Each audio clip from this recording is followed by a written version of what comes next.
Good evening, familia. This is your host, Collazo, and you're watching and listening to the Found in Translation Talk Show, the talk show that stacks truth about politics and today's hottest issues. Thank you so much for joining us on a it's getting warmer out there. Shame I can't really do much, but that's okay. We're here to protect each other and get to business. This is a very important episode because, let's just bring out my fearless co-host because she's the inspiration for this episode. Of course, I'm talking about Sulaih Picorelli in the building. What's up, Sulaih? Hi, Ray. How are you? I'm excited. Hold on a second. Wait a minute. Hold on. Mask on. Come on now. And we're color coordinated. Yes. We're color coordinated. So I think you're in a safe place. You can put it down under your chin. Sulaih, how are you this warm evening? This is on the agenda for today for us to, briefly speak about. So That's right. So this is the Getting Down to Business episode of Found in Translation. We're going to have business women and business leaders who are going to discuss, how do we deal with the economics of this issue? Of course, we're talking about the COVID-19 season, as people that are community oriented and are involved in the politics of it. We've been very focused on sort of the health and community service element of this issue. But Sulaih, I want to thank you for your leadership because you felt very strongly we had to approach the economics of this and really be there to support our folks, whether they're employed and looking to see how they can reinvent themselves or are business owners that are, looking to survive. it's definitely been, a tough time for a lot of people that, you and I both know. And, it's all about how do I protect my four walls now, during a time where maybe we aren't making income, and what ideas are there for us to make some income. Although for me, it's been much more about an opportunity for, finding ways to make a contribution to the community and how can I coordinate and how can I connect, much like you've been doing during all of, quarantine. Yeah, no. And again, we're going to have later on in the show, two businesswomen, actually a group of businesswomen that are pivoting and making things happen during this very trying time. They both businesses have very compelling stories. And one is and both are great friends to the show, have been on the show before around their activism. Wanda Mora and Tania Valencia and Mami Elva from the Valencia family will be on in a moment. And of course, we're going to introduce our other very special guest, who's one of the leaders, particularly in the Philadelphia area and really nationally, for Latino small business owners. But first, very quickly, we wanted to just mention the name of Breanna Taylor. And it's tragic that we have to keep bringing up names of innocent African Americans that, whether they're jogging, sleeping in their own house, minding their own business, selling Lucy's on the corner. I mean, just folks that are really not harming anyone, are dying senselessly at the hands of law enforcement. Breanna Taylor from Louisville, Kentucky. The story came out. Cops went to the wrong apartment complex, knocked on the wrong door, busted the wrong door, killed the wrong person.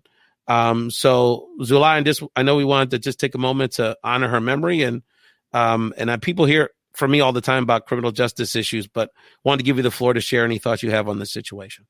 I have a young boy who is, and I know, you hear so many moms say this, but I have a 12-year-old, about to be 13. And my husband and I talk about concern over his safety because, what if one day he's not in the right place, or what if he's standing on the wrong corner waiting for the school bus? And it's definitely something that I don't want to have to think about my son's safety. I want to know that my son is out in the community, or, just lounging at home safely, and not have the people who are supposed to keep us safe intrude in the safety of our home and, have these things happen.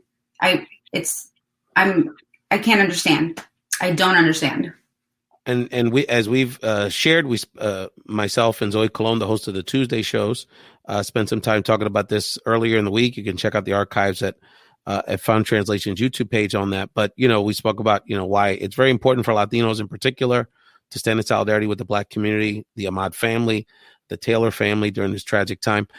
So much respect and continued prayers and positive energy for some sort of closure and causes and justice for the Taylor family. But again, this episode is dedicated to getting down to business during COVID-19. And we wanted to ground ourselves in the conversation with, again, the go-to leader in the Philadelphia area for business issues impacting the Hispanic community, the president and CEO of the Greater Philadelphia Hispanic Chamber of Commerce, and a great friend to the show, Jennifer Rodriguez. Jennifer, welcome to Foundation. Good. Hello. Thank you so much for having me. I am so excited to finally be in the famous couch, if you will, with Collazo. And thank you.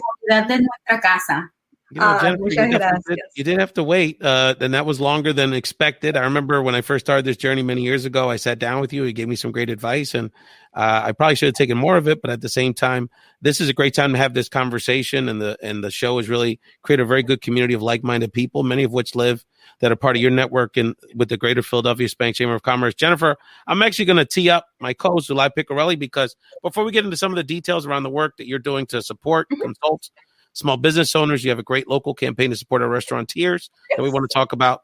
Sulaih wanted to talk about mindset, and I think that that's a great part of this conversation that she wanted to have with you to kind of get us grounded into how do we put ourselves in the mindset to get the business during COVID-19 season. Sulaih, take it away. Thank you so much, Ray. And yeah, it was really important, for us to have some conversation around, not just financial literacy, which, I love, but more about, it's like we're in the face of fear. We're all scared, we're facing the unknown. And thank you so much for starting us off in this conversation, Jennifer. We are certainly living through this tragedy together in this pandemic. And we know that some of our businesses are currently faced with hard decisions to make. Like, will we make payroll, or do we have to let some people go? Or will we end up closing, operations permanently, for example? What kinds of, if you can give us an idea of what kind of calls for help you've received at the chamber, for example, or recommendations that you can make to owners that are adapting to the new way. Yes. So yes, absolutely. Look, it's there's an uncertainty in the air. The country is slowly coming back from the many stay-at-home orders and quarantine periods, and life will have the new normal is the word that gets, or the phrase that we're all talking about, and we're talking about a new normal because there's really no going back. Right. But I think if I think of a group of people that are resilient and creative, and like a friend of mine says, que tienen ganas, right, and can really their ingenuity helps them really solve problems, and it's the Latino community. Right. So I think in terms of mindset, our grandparents and our parents say, no hay mal que por bien no venga. Right. So it's the idea that in moments of stress and in moments of really difficult circumstances, creativity and innovation and problem solving sort of takes place. So after a few weeks of not knowing what to do, which is what the calls that we were getting, at the office, we were remotely. So a lot of this was, of course, either virtual or by phone. A lot of the calls is, so what am I going to do? What am I going to do? But now we are, a few weeks into this, we're seeing how the business owners, how the entrepreneurs have started solving for the problem. Right. And have started getting creative. So we have the restaurants that were closed, have reopened and have pivoted and doing much more delivery and takeout. We have restaurant owners, and for those that are out there that haven't quite figured it out yet, that have started reducing their menus, for example, and started doing family packages. Right. So instead of serving, just a single meal for delivery and takeout, doing family, packaging things in ways that make more sense economically for them and for the customers. catering to institutions, so a lot of it is how do you pivot? So we have a number of restaurants that are actually doing better now than they were prior to, right? Nice. Yeah, which is great. And so we see people that have, particularly in the Latino community, where there is a significant digital divide gap, right? Mm-hmm. We have seen a lot of stress at the very beginning over learning how to use these new methods of communication, video conferencing, Facebook Live. And they've had to very quickly learn, right? How to sign a document online, how to create a PDF file, how to upload and download.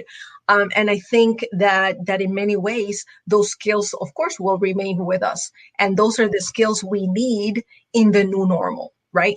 Because like I said before, we're not going back to the things the way it was.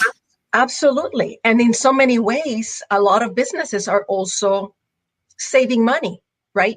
Because there's a lot of things that they were doing physically that they no longer need to do physically. Imagine in the Hispanic Chamber. I mean, I'll give you a perfect example.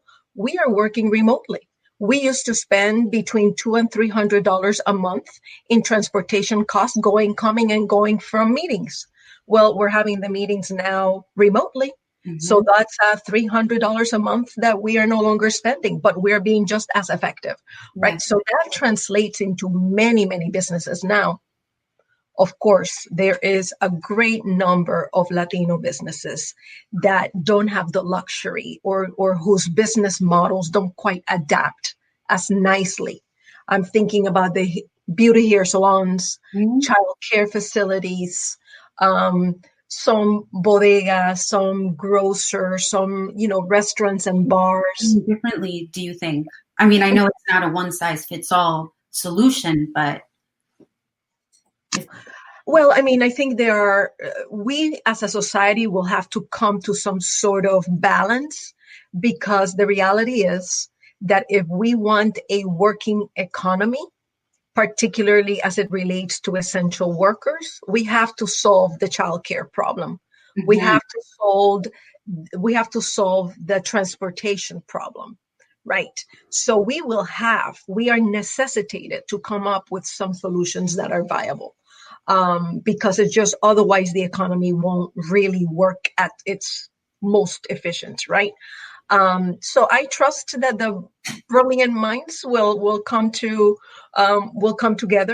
But I think the most important thing is for business owners, this is the time to plan and strategize. Mm-hmm. Do not wait until the city of Philadelphia, the city of Chester, until Camden, until the government says we're open to open. Because what we're saying is that re-entering the economy will take much more than just turning on the lights and putting your shingle saying we're open for business. You will have to rethink,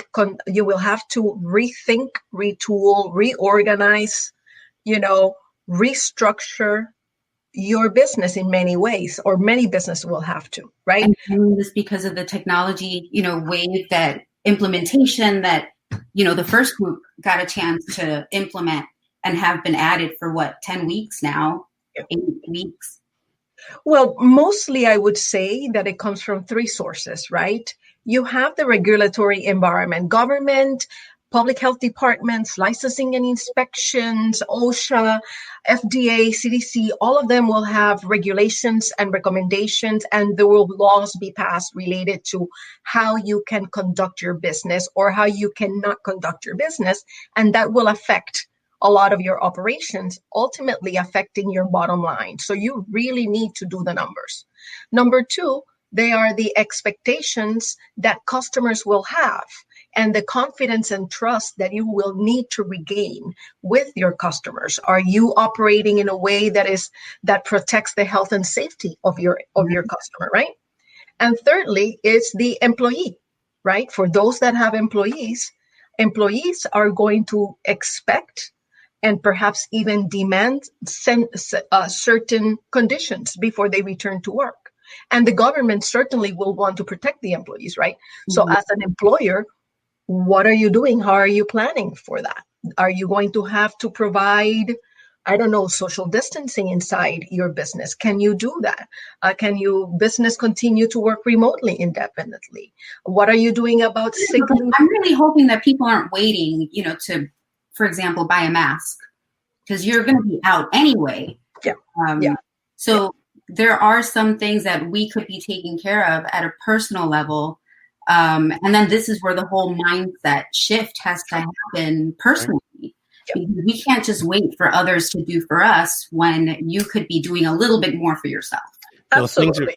Things are not going to be the same. And it's just a question of how we adapt to them. And you're listening to Sulaih Picorelli and Jennifer Rodriguez from the Greater Philadelphia Hispanic Chamber of Commerce on Found Translation. Before we bring on one of the business women that's making things happen during COVID-19 crisis to join this conversation, I want to pull back a little bit, Jennifer, and just from a policy perspective, you can give us your thoughts on kind of how, there have been multiple relief packages that have tried to address these issues. The CARES Act specifically dedicated, and then the subsequent stimulus package that specifically focused on small businesses and trying to provide them relief through, no fault loans, forgiven loans, potentially through the Small Business Administration. We've heard a lot of chatter, and actually my day job, Jennifer, Unidos US, I'll share with you the data is coming out with some research on a national level on this any day now. But can you share with us, are Latino businesses in your chamber, are they able to access these resources? And how has been that experience for your chamber trying to interface with the SBA and the federal government to try to get some support for your companies? Great. So absolutely. I think that's a great question. So I will say this. I will say that overall at the national level, the story is not as positive as in Philadelphia. We just conducted a survey in collaboration with ethnic chambers in the Philadelphia region. And of those that responded, 26% of them said that their banking institution was not able to meet their needs as it relates to the famous payroll protection program loan. That means that either the bank did not process an application, the bank processed the application but did put them on a waiting list because they had ran out of funding, or that the bank did not at all pay attention to them and they had to go and look for funding elsewhere. And that is a story that we heard a lot, if you recall, in the first round of this. So in the Philadelphia region, and in the central Pennsylvania region, we are incredibly fortunate to have what it's called a CDFI, a community-based financial services institution, which operates like a bank, not for deposits, but for lending, right? And that bank, Community First Fund, has the ability to process SBA PPP loans, which is this payment protection plan or program. So, and they have a great bilingual staff. So we were able to partner with them and with another CDFI, Finanta, and really route a lot of the Latino-owned businesses through that. And in fact, we have helped match over close to $1 million in financing for Latino-owned businesses in our membership, right?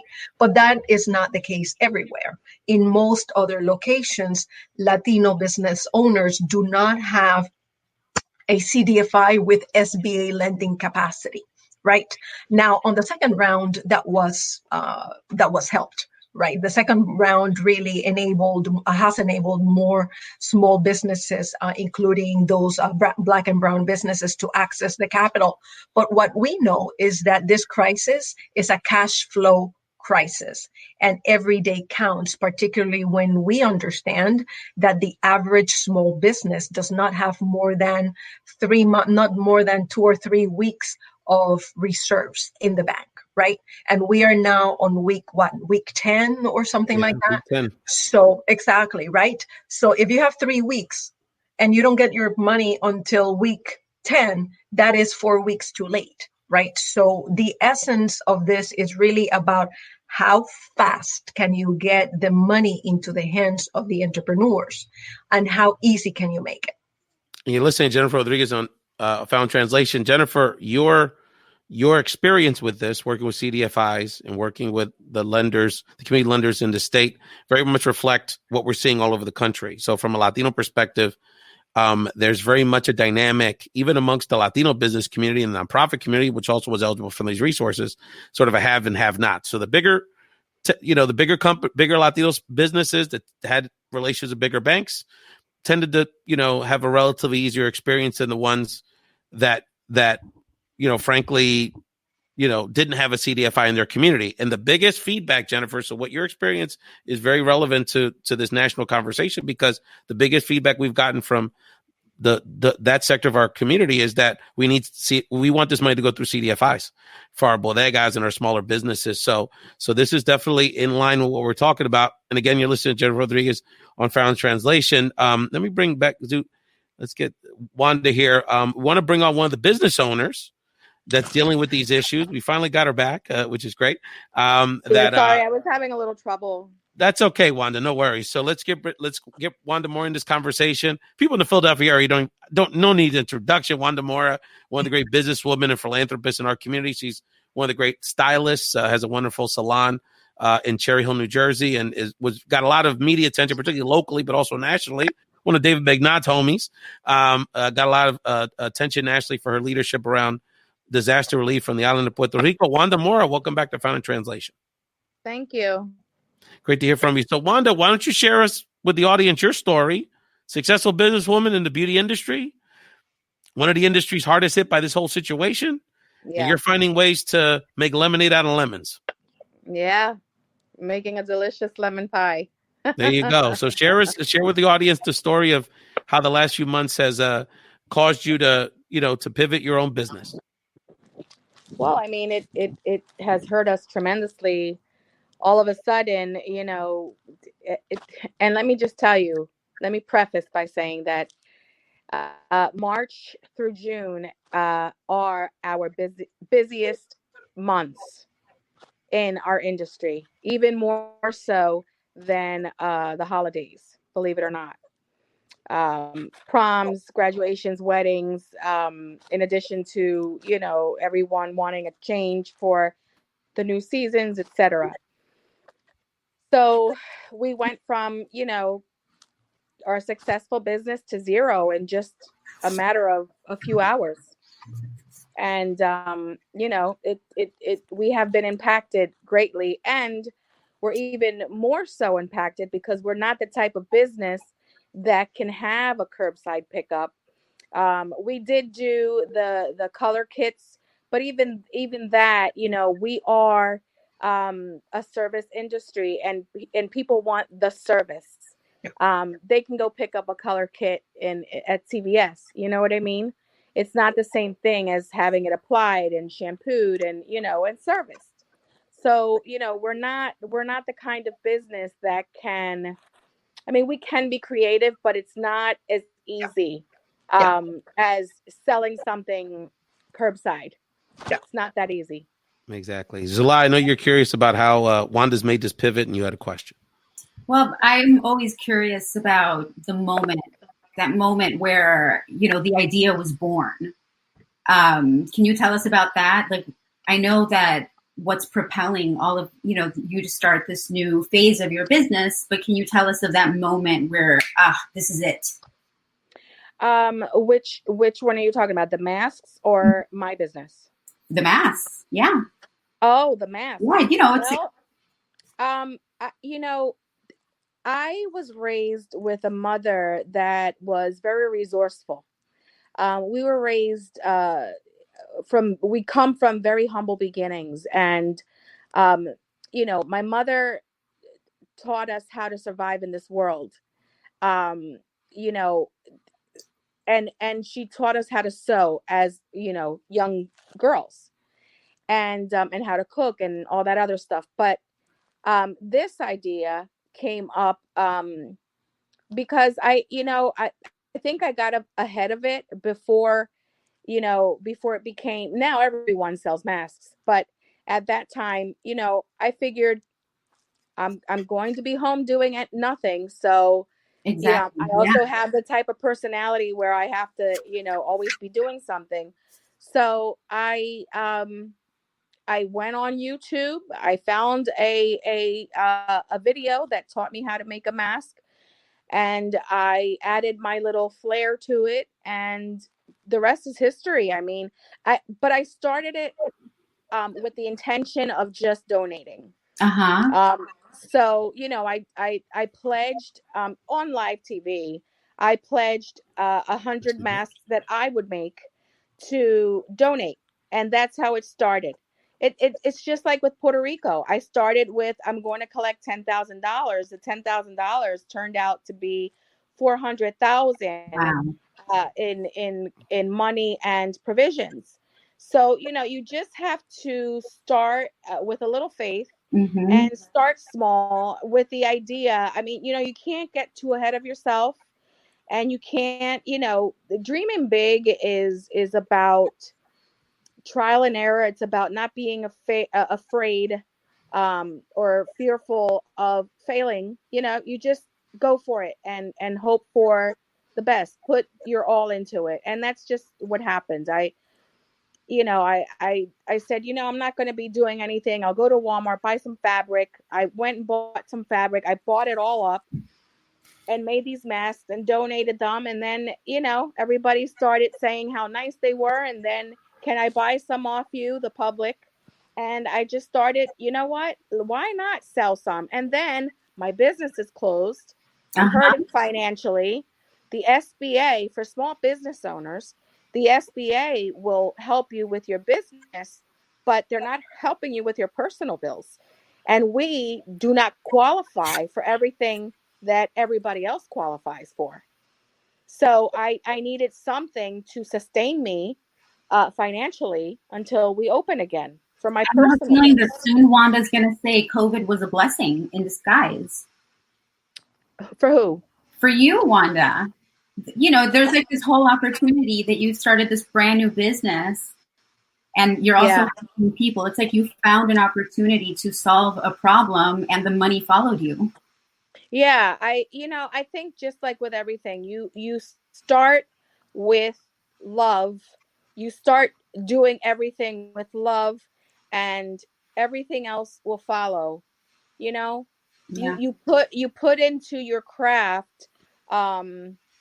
Just, you know, the desire, the faith, the love, you know, for that craft or for that thing, and everything else will follow. You can't start with the ambition, you know, you just start with, you know, and then you just take it from there. That's how my whole life has been, really. You listen to Wanda Mora on Found in Translation. Jennifer Rodriguez from the Chamber, Greater Philadelphia Hispanic Chamber of Commerce. I want to bring you back in this conversation before Sulaih makes a very special announcement, and we hear more from Wanda Mora and our other special guests that are in the queue. Jennifer, when you hear Wanda Mora's story, what are the lessons you want not only the members of your chamber, but also the people watching this and listening to this all over the country, all over the world that are at home, and a lot of anxiety around what the future holds. So what resonates with Wanda's story you wanted to share?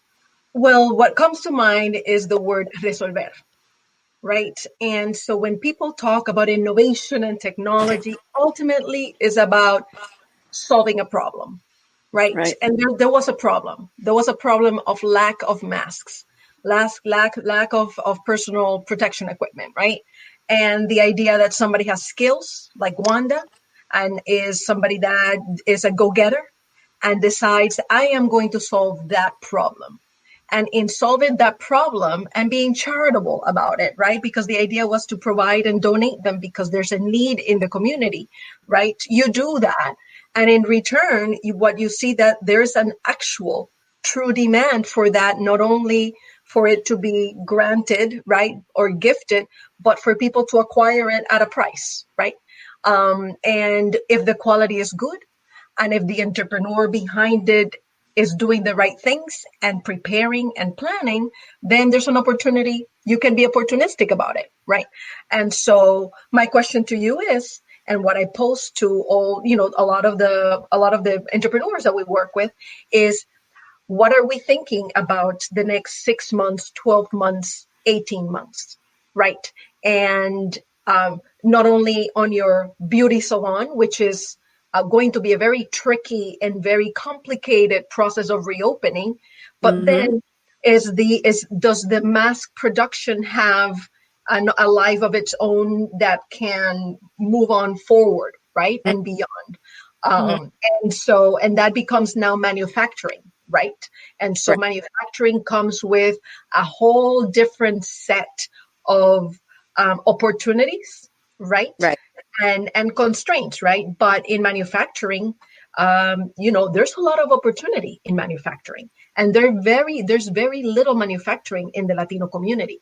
So I would love to see more Latino businesses sort of, for lack of a better word, graduating into more of a wholesale and production rather than doing business to consumer, because business to consumer can be very volatile, and it can be very susceptible to the whims of the economy in ways that doing business between business to business, selling masks to hospitals, to doctors, sending masks to other, exactly, right? And so there are opportunities, as you see, right? If you start thinking about it. And this is where the chamber, I think, can play a really good role. Like, part of what we've been doing recently is doing these coaching sessions with entrepreneurs that bring their problems. And we just have a whole bunch of people that we're just throwing ideas out there. Have you thought about this? Have you thought about this? Because they're people with different skills and different experiences. And when an entrepreneur is sort of, I would say, just in this anxiety, in this moment of a lot of pressure, you almost need to separate from that and have a whole group of people looking at the problem from different angles. And I would recommend that any entrepreneur, just bring their problems out in the open to a group of very diverse thinkers to see what they tell you about the business. So Wanda, if you can hold that thought, because we definitely want to get your feedback on Jennifer's conversation, hear a little bit more about Jennifer's program to support Latino restaurateurs in the area. But we have a very special announcement. It's 8:35. So for those that watched us and have been following us on social media, we made a very special announcement on Tuesday's episode that because of unfortunately, all these parades and festivals, they're going to be canceled. There aren't too many Puerto Rican parties going on in the next few months. So we're going to bring the Puerto Rican Day festival flavor here to Found Translation. So on June 11th, we're going to have a Puerto Rican celebration here on Found Translation, parranda style, desfile style, whatever you want to say.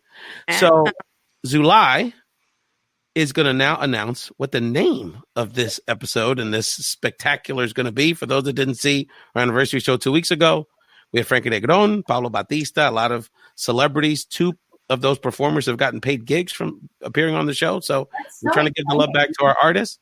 So I'm going to now text or on the private chat Sulaih the name of the show, and she can announce it. Now we're going to get her initial reaction. So y'all can close your eyes because I don't want you see it in the private chat too. So here's the name of it, Sulaih. Let people know what we're going to do on June 11th. Bomba!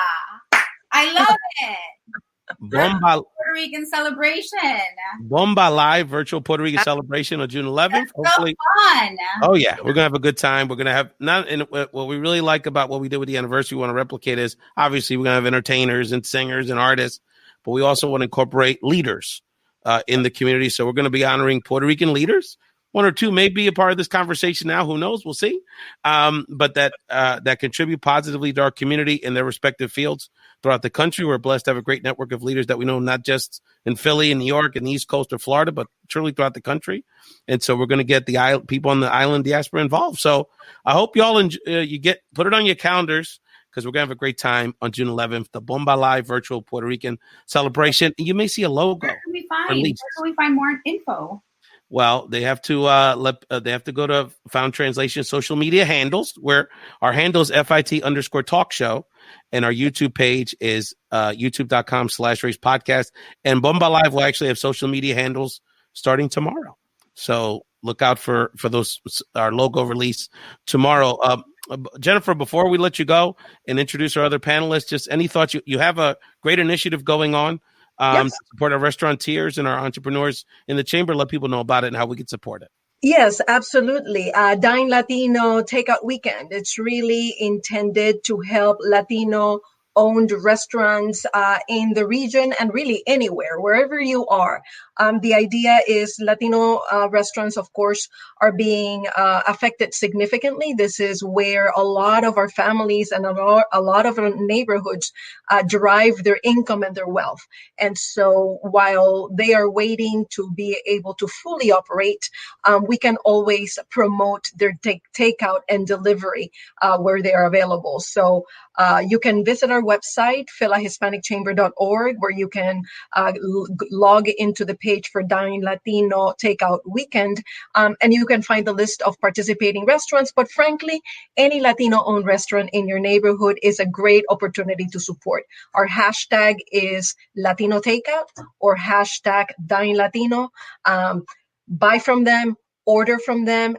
Ideally, you will bypass the third-party delivery because they charge very high commissions. So we invite you to call the restaurant directly or order directly from the restaurant. That way you can keep as much of the money in the restaurant's pockets as possible. And absolutely, let's just really support the community, make a really conscious effort of keeping your dollars in the Latino community, and take a picture of the food, post it with a hashtag, and let's just really make it a movement because our Latino economy, frankly, depends on it. Thank you so much, Jennifer Rodriguez from the Greater Philadelphia Hispanic Chamber of Commerce, and appreciate all of your leadership. You really have grown this chamber into a powerhouse in the Philadelphia area. And I must say, and I talk to your colleagues in the chambers, Hispanic chambers around the country, I want people to know locally, you are very well respected all over the country by your colleagues at other chambers. And your leadership goes well beyond the city of brotherly love. Thank you so much, Jennifer Rodriguez. And don't make it the last time you join Found Translation, okay? And bomba. I love it. Jennifer will be back. No question about it. Thank you thank you again so much, Jennifer, for joining the show. So I want to bring Wanda back into this conversation. Wanda, why don't you wrap up? I can't hear. Sulaih, why don't you ask Wanda? I can't hear you, Ray. Sulaih, can you hear? Say something, Sulaih. Hi. Yes, I can hear you. Ask Wanda her final question, and then we'll introduce the other panelists. Wanda, do you have a final question before? A comment to Jennifer's. A final comment to Jennifer before we introduce the panel? No. I had a comment earlier on what she was saying, but it's fine. I'm good. Aprovecha. Yeah, right. So, yeah.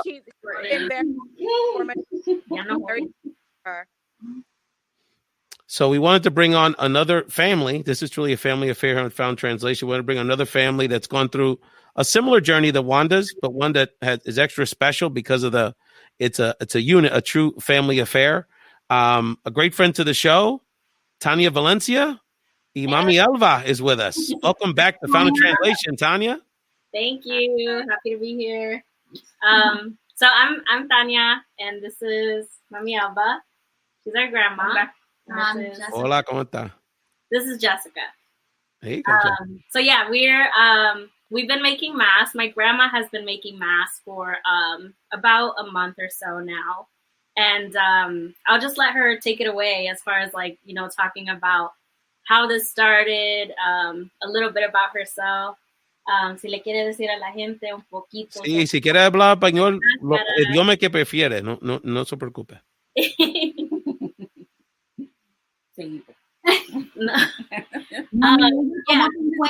Cuéntenos cómo comenzó esta operación, porque esto parece toda una operación. Comenzó cuando comenzó la epidemia. Sí. Yo pensé en mis hijos, mi familia, y dije yo, ahora voy a ver qué hago, porque no había nada en las tiendas. Buscábamos mascarillas, buscábamos líquido para las manos y no encontrábamos nada. Y dije yo, ahora digo yo, es mi turno. Ajá. Y me puse a ver de dónde y cómo hacía, y a todos los hijos, los nietos, a todos les hice sus mascarillas, y me sentía muy útil para ellos porque los estaba protegiendo. Y luego después vino la hija, la mamá de Tania, llorando que ya estaba volviéndose loca porque ya no aguantaba, afligida del virus. Y le digo yo, pongámonos a hacer algo. Ajá. Y empezamos y ella como que le sirvió de terapia porque le vi que ella cambió, ya no lloró, ya ella conmigo agarró otro ritmo de la vida y ahora todos los días se viene porque Wow. vamos a hacer mucho.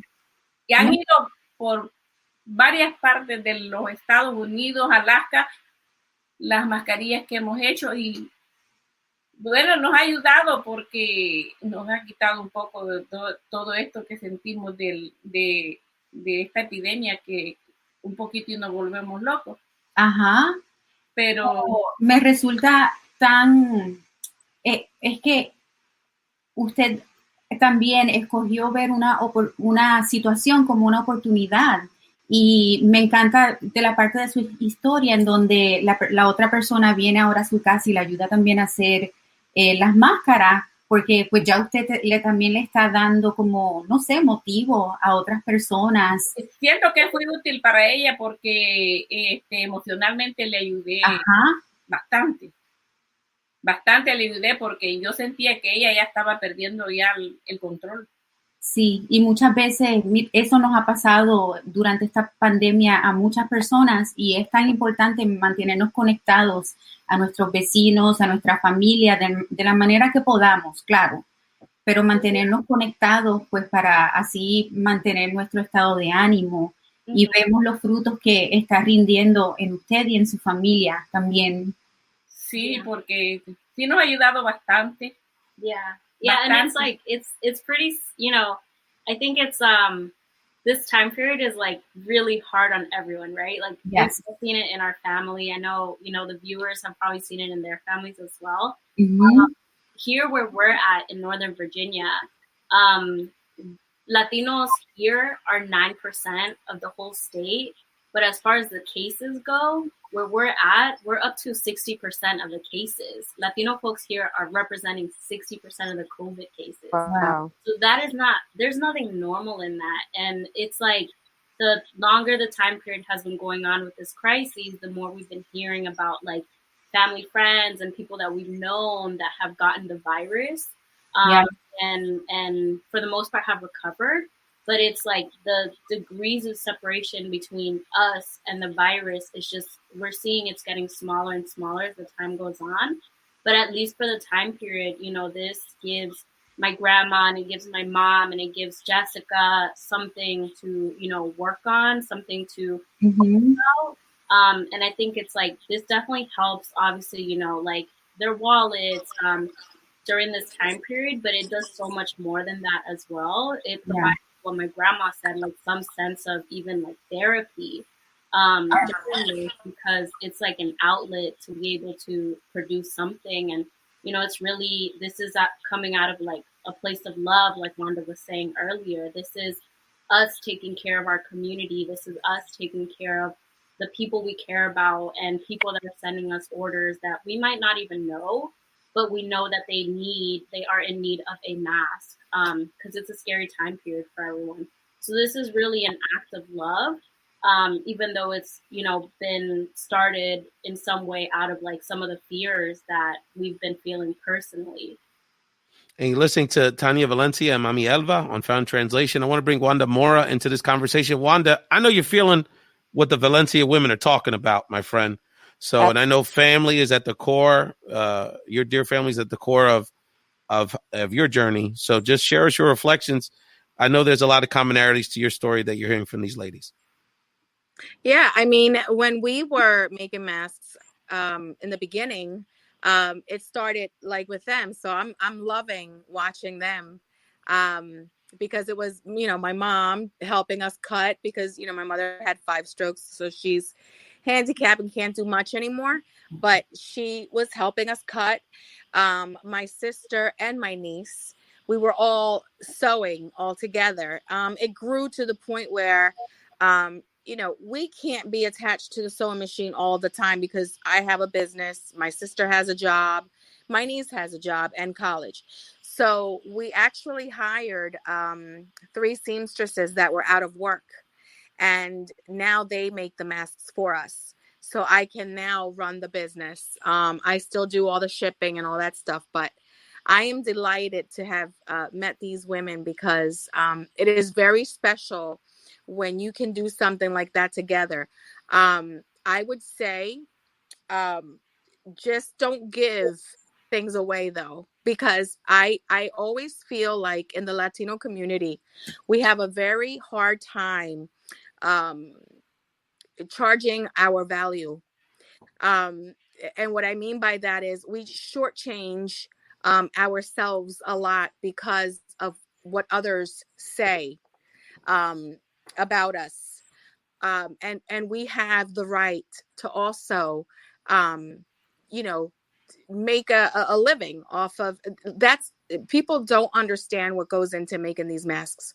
It is a lot of hard labor. It's a lot of hard work. Let me tell you, I sat on that machine for 12, 14 hours a day in the first month. And I'm going to tell you, my back was done. So it's a very labor intensive, and it's Ladies agree. Yeah, it's very labor intensive. People don't understand. People don't understand that the cost has gone up greatly because fabric is such high demand that the prices have skyrocketed. It's hard to find fabric. And, people, in my case, they expect me to just donate all the time and not charge for my work. We can't. And I have seamstresses to pay now. It's not, Yeah. No, totally agree. You just can't give it away. Mm-hmm. We all have great hearts and we all want to help the community. We all want to do those things. But at the same time, everybody's not doing it. There's a reason for that. Yeah. No, we totally agree. I know Jessica has definitely been, picking up a lot of the work as far as like looking for some of those supplies. Because like you said, it's like, it's honestly like insane trying to find some of that right now.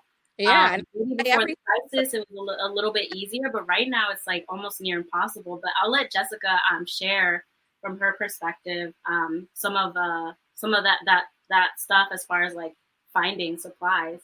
Yeah, it was something like very brand new because I was just so used to going to the store, picking up what I need, and everything would be there. And then during these times, like just finding materials so we can continue the business and making masks was like very difficult. And it was very stressful, but it was also like teaching me to like value the things that we had before, because right now it's very different, and it's teaching me a lot of things. And I just learned to like not stress or get angry about it and just value what I had before. I think that's an excellent way of, taking things, because we're all dealing with something that's new to everyone, and we're just settling into a new way of doing things now. The new normal. We just have to be gracious, not just with everyone around us, but also with ourselves. And I tell my sister, cut yourself some slack. You're doing all right. Yeah.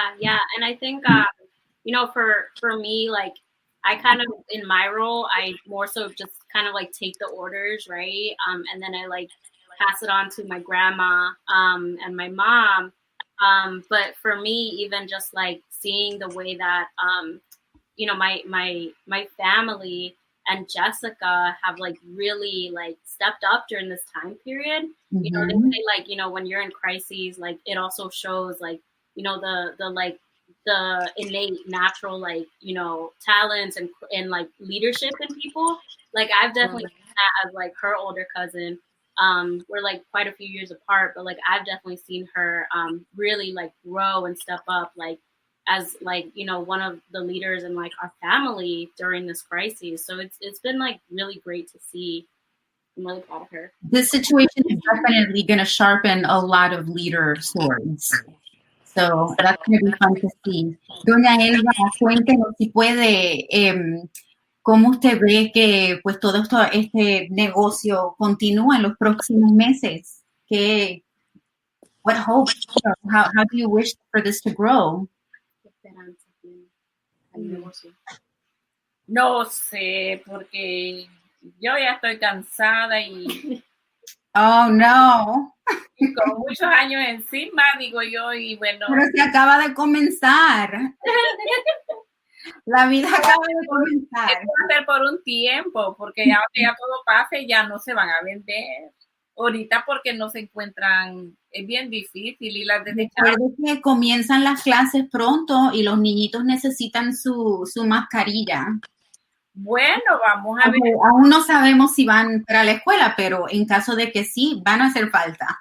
Sí, pero si hay necesidad, vamos a continuar porque hasta donde llegue, pero... Entonces, doña Elva dice que mientras haya demanda, usted se sienta.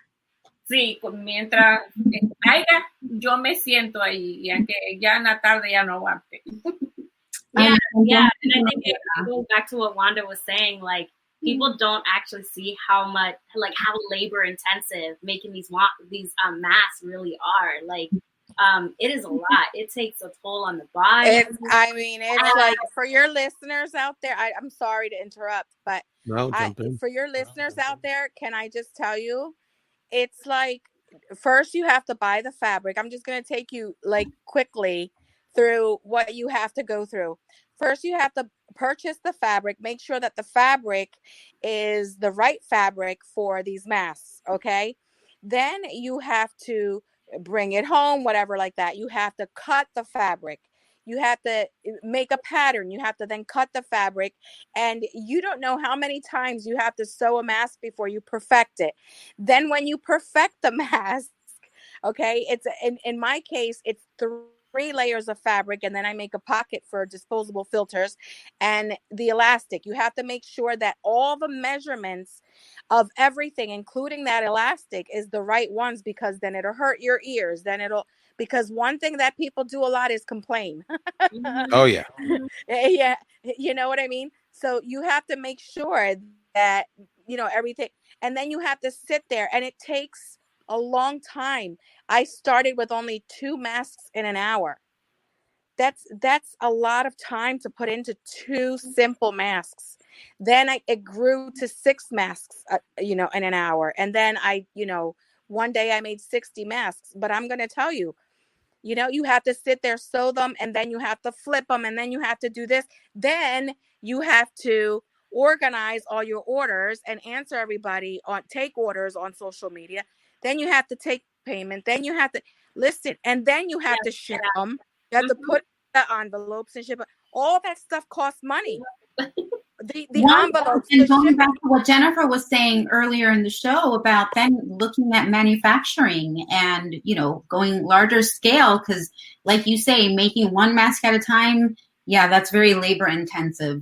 And you're listening to my co-host, of course, Sulaih Picorelli, business women, Wanda Mora, Tania Valencia, and of course, our dear Mami Elva. Yo la bendiga, Doña Elva. We're just so honored for you to be a part of this. Talk about the strength of women, strength of Latinas, strength of the immigrant woman that makes our country the wonderful place that it is, and what the country that we know and love, not the other nonsense that people believe it is. Some people believe it is. Before we ask these wonderful women to give their final comments, I want to bring on another entrepreneur, another hustler, someone else that's living their dream that we wanted to inject in this conversation. We wanted to update people. We had this incredible show 2 weeks ago, the 7th anniversary of Found in Translation. Tania was honored. It was actually her birthday, so she was part of the show. And I know many of you where Sulaih performed. Sulaih has since performed on the show and has really gotten a nice fan base from her great talents. But we wanted to bring on a young man that was part of the show that got also a lot of kudos. He has a special event after this that he wanted to talk about. And so let's bring him on the show. Local hip hop artist, college student, filmmaker, baseball player, and of course, one of my nephews, King Charisma's in the building.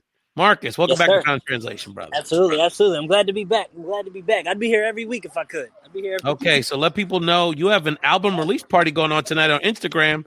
So let people know what's happening tonight and where they can tune in and check out the party. Well, Marcus, first, obviously we're in a situation where I can't have the release party I would like to. But I figured, that doesn't stop the party at all. I still got to get something going. I got an album releasing at midnight tonight, available on all platforms. So I figured, you know what? From 11 to 12, let's throw a little virtual release party on my Instagram. My handle is on the screen right now, at King Charisma. Basically, we'll be sitting there chopping it up from 11 to 12 right before the album comes out. And from 12 to 1, I'm going to be giving people time to listen to the album. And at 1 o'clock, I'll be going back on. So then that way, from 1 to 2, we can talk about it, talk about your favorite songs, ask questions, just chop it up with everybody. It's gonna be a good time. I got people ready for it. I got people that bought bottles and things for it. So it's gonna be a good time. 11 to 12 and 1 to 2. Okay, King Charisma, let people know a little bit about what should we expect on this new CD? I know that the streets are chirping. Like, what's the flavor? Tell us a little bit about what we should expect tonight. I know that one thing obviously is called Heal. It's about my healing process from obviously you're familiar with what I've endured in the last year or so. And, it hasn't been easy at all. So, with losing my grandfather and losing my best friend on the same day. And then there's other things that I personally went through, all of which you hear on the album. So, it's just basically my personal healing process in 15 song form. So. All right. So you got to check out King Charisma, which is at King with an X, Charisma. Yes, on IG. Tania, I know you got a couple homegirls going to be up tonight. Can definitely pop in the IG party. Come on now. Yeah, for sure. No, I'll pop in. You got to, well, you got to get up very early because I know your schedule. But some of your friends who maybe are off semester or something. So, Marcus, very proud of you, King Charisma, at King Charisma. Continue to support. We're going to continue to support all the artists and all of the collaborators that are part of the Found Translation family. Enjoy the IG release party tonight at King Charisma with an X, and look forward to hearing the CD tonight, man. I may tune in myself to listen to a few tracks because you don't even let your uncle get any leaked copies or anything. So I gotta. It probably shouldn't be that way. I probably shouldn't do that, but that's okay. It's all right. It's all right. It's all good. You'll give me the money by streaming. That's all. Exactly. And that was King Charisma. Good luck. Check out your IG party tonight, starting at 11 o'clock Eastern, 8 p.m. Pacific, and then you actually get to listen to the album.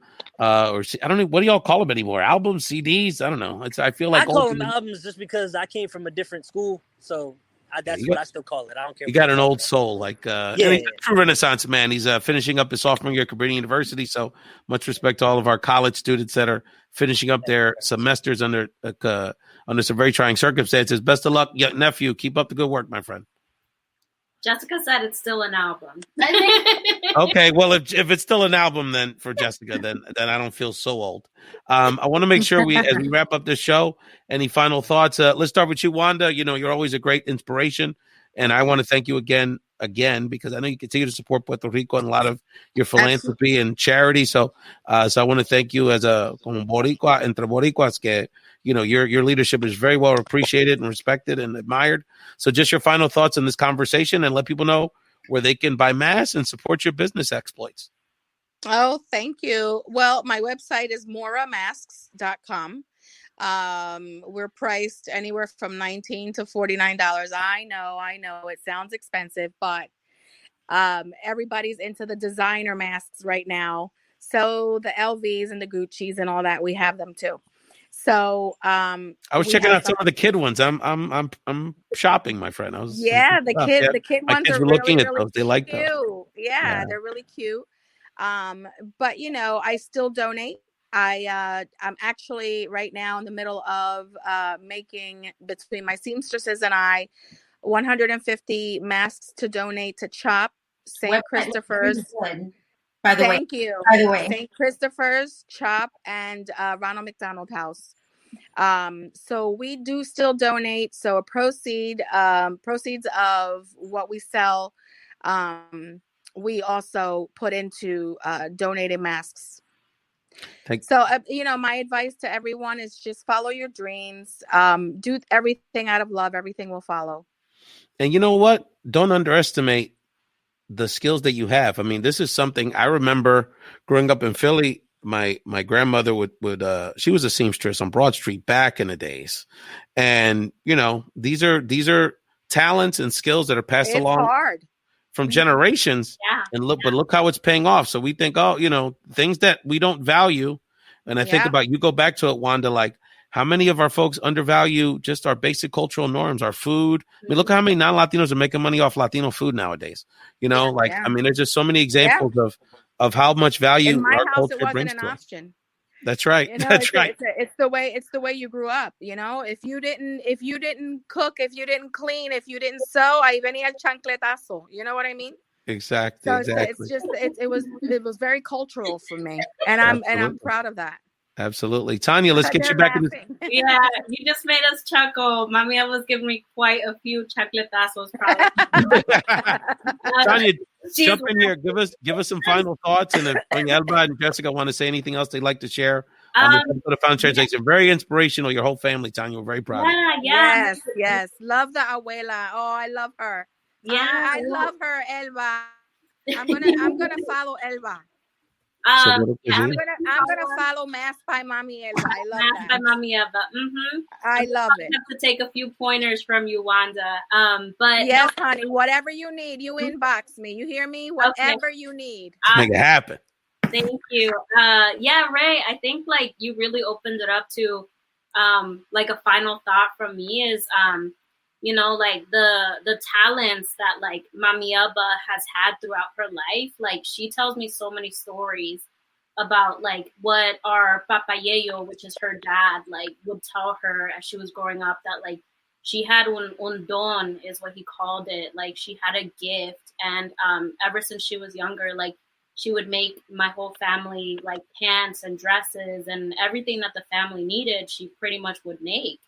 And so I think it's like the amount of talent that goes into being able to do all of that, not just for one person, but for an entire family, and to continue to produce something that goes out to more people with those talents, I think is something that like has so much value in our families, across generations, in our culture. And I think it's like really inspiring. Like I know this is something that I definitely don't want to like lose as a part of like our family's history. Like, as we continue to go. That is like, Mami Elva's legacy. Yeah, as we continue. That is her legacy. Just like my mother's legacy. You know what? It doesn't have to be all this money. It doesn't have to be, I'm leaving I have a doctor's degree and I'm leaving doctors behind. It could be anything. And this is her legacy. And guess what? It's worth so much. It is worth so much. Mami Elva, tienes que saberlo, que lo que usted deja atrás para su hija y para sus nietas tiene un valor que hoy en día las madres no enseñamos, porque yo soy parte de eso también. Pero eso, lo que usted le ha enseñado y lo que le ha dejado a su hija y a sus nietas es una cosa que no tiene precio. Lo mismo. Tiene un valor tan enorme, tan enorme. Lo mismo digo yo, porque hoy en esta pandemia yo he tenido que demostrarles más de lo que yo he podido demostrarles. Se ve. Una vez que me he puesto frente a la máquina de coser, les he quitado el pelo a los muchachos, les he quitado el pelo a los chuchos, les he hecho líquido para las manos, les cocino y les demuestro que a mis años yo me paro mejor que todas ellas. ¿Verdad que sí? Enséñale cómo se hace, Mami. Y ahora les he demostrado a ellos y les digo yo a ellos, cuando yo falte, esto va a ser una historia. Hagan un diario, le digo. No, es muy admirable, pero cuando usted falte, usted dejó una legacy detrás, que es su nieta y su hija, que va a seguir los pasos a usted. Ya usted verá que sí. Mire, yo primero limpio, cocino para ponerme a hacer las cosas, porque Dios la bendiga. Dios la bendiga, de verdad. So beautiful. Tiene una fanática aquí. Soy fanática. You have a whole fan group. Doña you have a Puerto Rican family now. Tiene una familia boricua ahora. Porque Sí, ahora nosotros sí. vamos a apoyar. No se preocupes. Before this, these wonderful people make me tear on my own show, which I try not to do. I try to minimize that. But this is such a beautiful moment. I want to wrap this up on a lighter note. I want to go to our friend here, Tania Valencia. Tania, great supporter of Puerto Rican community, but the whole family represents for our El Salvadoran population out there. Much love to our Salvies all over the country, particularly in the DC area, but West Coast everywhere. We love our El Salvadoran family. You know, as El Salvadoran, who's also a great friend of the Puerto Rican community, Tania, I know you're hyped for this Puerto Rican event we're going to have. Mm-hmm. So tell me about what you're looking as an El Salvadoran who supports Puerto Ricans. What artists or what you looking for our Bomba Live virtual Puerto Rican celebration in June?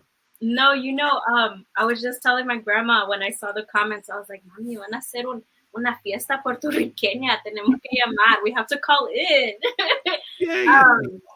Can you get Bad Bunny? Okay, this is what I knew what was going to happen.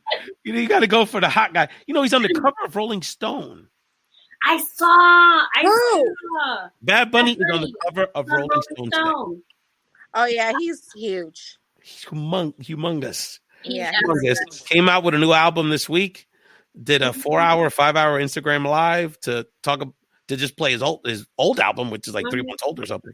So no, Benito from Caguas is who was 5 years ago working at a Payless. You talk about living a dream. This guy, unbelievable. He deserves all that success. He's actually a really nice guy. Absolutely, and he gives a lot back to the community too. He's very big on giving back to Puerto Rico. Yeah, he's actually been very courageous. He lost a lot of money with Rosselló, that whole Rosselló situation, because he had to cancel that European tour. I mean, that's a lot of bank you walking away from. No, he's Benito's. No, he represents us well. Absolutely. So Wanda, the party on the 11th. I mean, any advice? I mean, I know we could throw a party, but I know you know how to put these kind of things together. So I know this is I know you're looking forward to it too. Oh, just you know what? Let your hair down, have a good time. Just dance to like nobody's watching. Just have a good time. When you think too much about something, it just doesn't work out. I think that just let it be. Just let it be. It's going to be amazing. Well, this is what I'm telling the crew, because, in literally 3 days, we've got logos, we've got websites. In July, we were prepping for the show. It was like, where do you have time to do this? And it's like, seriously, so much. And Wanda, and we'll talk, we need to have you back on the show, Wanda, to talk about this whole mindset thing, is that you get frozen in fear. You get frozen in thinking about it. Like you said, just do it. I'm reaching out to. It is the worst. It is the worst enemy, especially in the Latino community. Absolutely. We are so scared, and we're so scared mainly about another person's opinion or about another, and it really sets us back. And you cannot have that mindset. You have to really, really learn how to just tread through that and not let that bring you down or hold you back or bring you down. You just cannot do that. You will never be successful that way if you're worried about what other people think. You have to, as long as you're doing things with integrity, there's no need for you to feel like, you're not always going to, I had to learn this the hard way. You're not always going to please everyone 100%. Keep treading through, stay focused on the positive. Don't put any energy into the negative. Mm-hmm. That's right. To be a business person, you have to have thick skin. Mm-hmm. You have to have really thick skin, and you cannot worry about what the next person thinks about you. You just have to keep going. Believe me, all this great stuff that I've done for the community, I have my haters. We all have our haters. Unfortunately, there's just people. I posted something about that today. People will literally do whatever they can to, they're holding their breath to see you fail. Make sure they suffocate. Powerful. Wanda, before I let you go, because I know you have to take care of some personal matters. I have to take care of my mom. But actually, we're going to let you go, and I'll share it with the rest of the group. So, Wanda, but thank you so much for joining us. And Wanda Mora, you talk about a life force, that woman, but I want to share this to that point for folks, and then we'll wrap up the show, is that I tell people, my nephews and nieces and the younger people I try to mentor and stuff, I tell them, I said, look, and they talk about this, haters and people attacking me and my stuff's not that good. And I'm like, look, who are the most hated people in the world? The most successful. Right. So what are you going to do? So if you're getting that kind of pushback, that's their insecurities, not yours. True. You're too busy living your dream. That's the issue. So Tania, Valencia, y Mami Elva, and Jessica, any final words as we wrap up this edition of the show?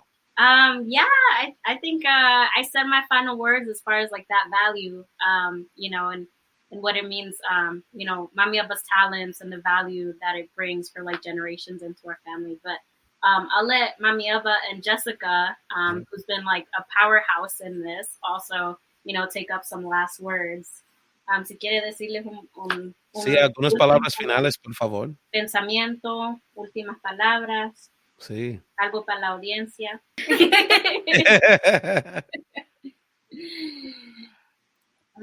I think this really showed me to like find the good in the bad. Like, it's a very bad situation, but my whole family came together and we found the good. And we're spending a lot of time together, hearing a lot of stories. So we're out here helping each other out to like de-stress ourselves and to just stick with each other, because we never know when everything's going to be taken away from us. Well, Jessica, we admire your leadership as a young businesswoman and leader. Mami Elva, of course, yo la bendiga. You know how much you care about it. And Tania, thank you for the blessing of bringing your family to the show, particularly Mami Elva, because compartir con nosotros en esta noche. Gracias. Exactamente. So, and you know, Tanya, you know how we do. So, Salvies are always welcome here. You're a big part of the family. So, I want to wrap. So, we're gonna say goodbye to these folks. We're gonna keep their URL on here. What a powerful episode, Sulaih. What a wonderful story. I love that. It's really cool. Really cool. That was really cool. A lot of and Wanda always spits the game. And Jennifer was fantastic. A lot of knowledge. A lot of great consejos. I mean, that's a C-suite seminar Jennifer Rodriguez gave us for the first hour of the show. A couple quick announcements before we wrap this up is that so Bomba Live virtual Puerto Rico celebration June 11th has been announced. Mm-hmm. Check out our social media for the logo. I already got a version of it. It is unbelievable. We'll break it down tomorrow, and we're going to start announcing the special guest starting this weekend. I already got people lined up, which I haven't even told people about. The other thing is that I want to let people know, particularly for the Philadelphia area folks, we're very well known. DJ community leader Jose Rodriguez, DJ J Broad, has agreed to be the musical producer for Bomba Live. So he's going to be helping us create some virtual music and club experiences, which we're going to talk about later as we get closer to the event. Also wanted to mention that on June 4th, Sulaih and the ladies of Found in Translation are going to take over the show. I will not be on that show because it'll be ladies' night. And I know we're waiting for Beta Breath Sulaih about that day. And of course, our mixologist, Leap in Copenhagen, has confirmed she will be there making drinks for the ladies. So this should be a lot of fun. I'm excited about that. I know I say it every time, but it's because I really am excited. You know, yes. Are we going to get a list soon of, ingredients so that we can shake? Well, you'll be getting connected with Lisa, and then I'll leave it up to the ladies, and that's going to be a lot of fun. And then the last thing I wanted to share is that, and I'll have some information. We'll confirm this on Monday. We'll put it on social media. We have been planning on doing this. One of the things we haven't mentioned much, I want to give a lot of love to our Asian American brothers and sisters. May is Asian American Pacific Islander Heritage Month. And so, we got a lot of love for the Asian American community here, and we want to bring more Asian American voices to the table here, Found Translation. So I've been working for a great friend of the show, Liz Miaman Kaufman, an Asian American activist from Minnesota, believe it or not. And she is working with me to put together a special episode of Found Translation, which will be on at the end of the month, with our Asian American brothers and sisters, and we're going to kick it with them.